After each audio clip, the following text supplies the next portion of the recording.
गणपतये नमः। ॐ ग्लौं ग्लं गणपतये नमः। ॐ ग्लौं ग्लं गणपतये नमः। ॐ ग्लौं ग्लं गणपतये नमः। ॐ ग्लौं ग्लं गणपतये नमः। ॐ ग्लौं ग्लं गणपतये नमः। ॐ ग्लौं ग्लं गणपतये नमः। ॐ ग्लौं ग्लं गणपतये नमः। ॐ ग्लौं ग्लं गणपतये नमः। ॐ ग्लौं ग्लं गणपतये नमः। ॐ ग्लौं ग्लं गणपतये नमः। ॐ ग्लौं ग्लं गणपतये नमः। ॐ ग्लौं ग्लं गणपतये नमः। ॐ ग्लं ग्लौं गणपतये नमः। ॐ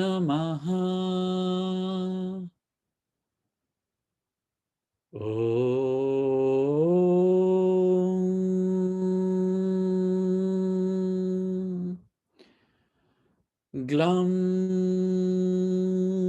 ग्लौं गणपतये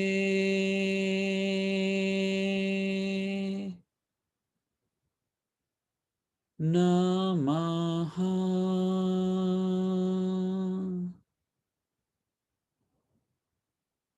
ॐ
As and when you feel comfortable, you may gently open your eyes with a big, big smile.